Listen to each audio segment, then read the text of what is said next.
Okay, so we've been programming asteroids so far, and we got an interesting game going so far, but there's one catch, and that is we don't have any asteroids. So let's start creating some. In this tutorial, I'll show you how to create the sprites for asteroids and also how to program them. So let's begin by going to choose a sprite, and we'll just click on the cat or the searching for one, and we'll look for asteroid. Well, there is no asteroids. Let's look for rocks. We do have some rocks. Okay, well, that's something.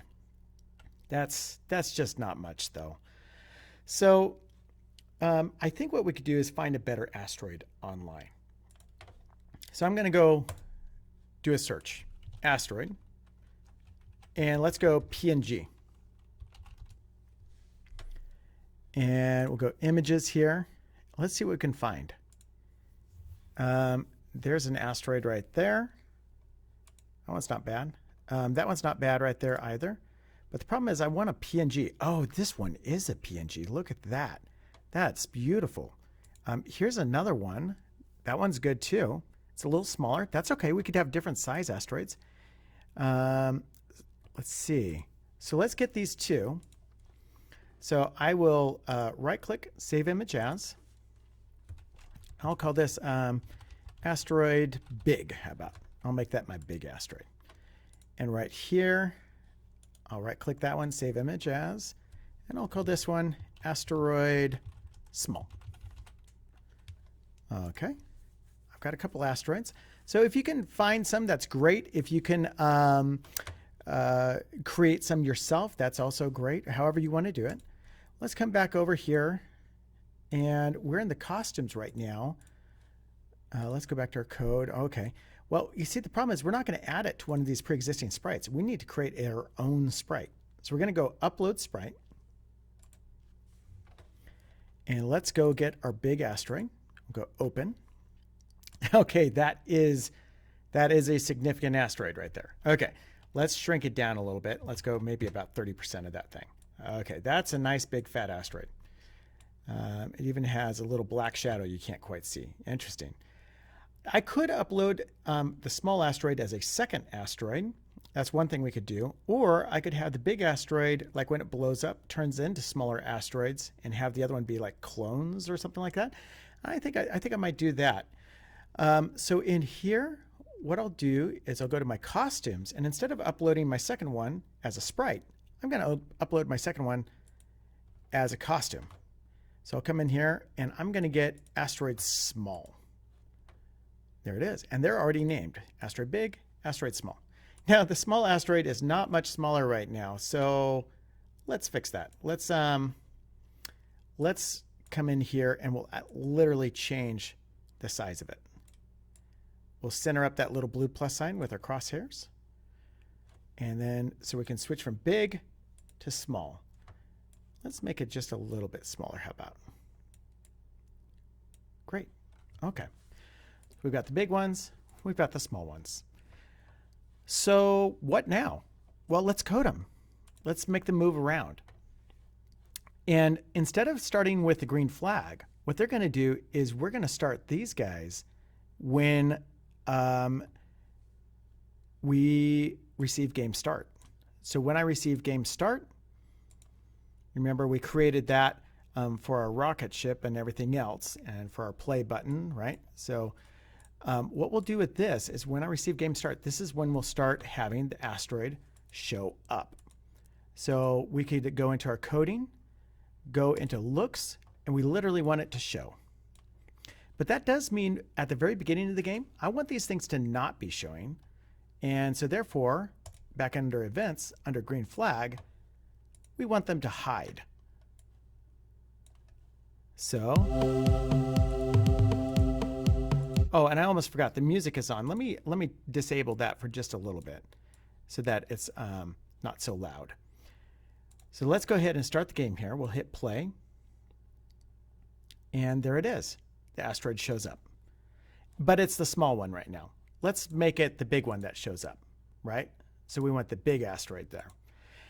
So when I receive game start, we'll show and switch costume to asteroid big. We'll test that. Here we go. We'll hit play. And voila, big asteroid shows up. Great. The next thing we want to do is have this asteroid fly around. Now, I took the liberty of creating some coding ahead of time to help myself make sure that this goes as smooth as possible for you guys. And so I have clone scripting, and I also have when I receive game start scripting. So you'll see some similarities here. Let's start. I'm going to pull this in. Go to X, and then pick a random between 240, negative 240, and 240 on the X, and the Y to 180. So that means that all the asteroids will show up at the very top of the screen. So when we begin the game, we'll hit play. It shows up right there at the very top of the screen. If we hit play again, it'll show up over there. Now it's in a new random position, but it's somewhere there at the start of the game at the very top of the screen. The next thing we need to do is we need to forever make it move. So when we start the game, it's moving. Okay, great. Now the problem is it just flew off over to the right because we told it to move at 5 steps. If we wanted to move slower, we could change that number to, let's say, 3. And then when we start it, you'll see it's moving slower, but again, still to the right. We could have variable speeds for the asteroids. For example, we could make this, I don't know, anywhere between 2 and 4 steps or 2 and 3 steps, however much variation you want it to have. And so you can get those pick random ones out of the green random operators. Notice it's all color coded. Forever, the move comes from motion. Over here, move 10 steps. And then you got the green operators for pick random. That's how we can create that. All right, the next thing here is pointing in a random direction. This will help out a lot. So we have this point in direction and the pick random again. The point in direction you'll find under motion. It is under point in direction that says 90 originally. But in this case, we pulled it in and then we've got the pick random. And we are going to put this above the forever loop. So otherwise, the asteroid would be like going all sorts of random places and it just wouldn't make any sense whatsoever. So right here, it could start at anywhere at the top of the screen. It could point in any direction and then start flying off. So here's our play button. And there it is. It flew off up to the top. We try it again.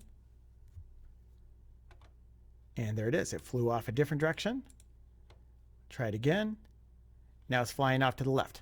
Now we do have the problem, unlike our spaceship, which can zip around on either side of the screen, right, and can fly anywhere, our asteroid gets stuck in the corners.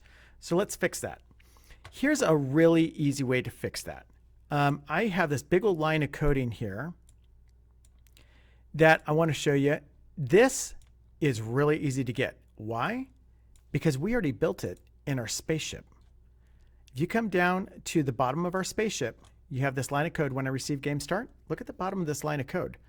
If X position is less than, this is the whole line of code that made it possible for our spaceship to teleport between the other ends of between the borders of our play area. I'm going to click the very top one here, and I'm dragging it over onto the asteroid. You see how it kind of jiggles for a second? I'm going to drop it onto there. And what it does is it copies it in. And I'm going to put this right here in the forever loop underneath move pick random. So now we have something that looks like this. What's beautiful about this, and by the way, we can get rid of this because this is a duplicate right there. I'll kind of clean things up. We're going to get to that here in a little bit. When I hit the green flag now and I hit play, watch what happens. You see the asteroid? Now it's moving around the screen. And it can pick random directions. So now we have an asteroid that can move. Okay. Congratulations on that. We'll play around with this more in the next tutorial.